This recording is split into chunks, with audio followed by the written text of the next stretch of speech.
ભાજપ અને કોંગ્રેસના હારેલા 4 ઉમેદવારોએ હાઈકોર્ટમાં અરજી કરી છે। ટંકારાના ધારાસભ્ય દુર્લભજી દેથરિયા પર ચૂંટણી વખતે ગેરરીતિ કરી હોવાનો આક્ષેપ છે। દુર્લભજી દેથરિયાએ પોતાના સોગંદનામામાં ખાના ખાલી રાખ્યાના આક્ષેપ કરાયા છે।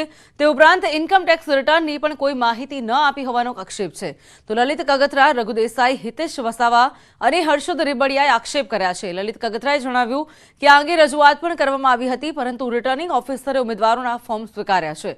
અમને આશા છે કે હાઈકોર્ટમાં આવતા દિવસોમાં યોગ્ય નિર્ણય ચોક્કસથી કરાશે।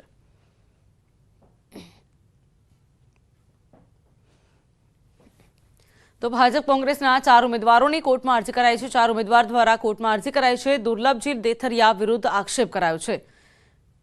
સોગંદનામામાં ખાના ખાલી રાખ્યાનો પણ આક્ષેપ છે, ત્યારે આ 4 ઉમેદવારોએ અરજી કરી છે। ભારતીય જનતા પાર્ટીનો ઉમેદવાર પડતી ટંકારામાં રહી શકે એમ નહોતા, એનો મેં જે તે સમયે વાંધો લીધો હતો અને એ રાજકીય દબાણને હિસાબે આ નિર્ણય લીધો નહીં, એટલે હું કોર્ટના શરણે ગયો છું અને કોર્ટ પાસે મેં અપીલ કરી છે કે આનો મને ન્યાય આપો।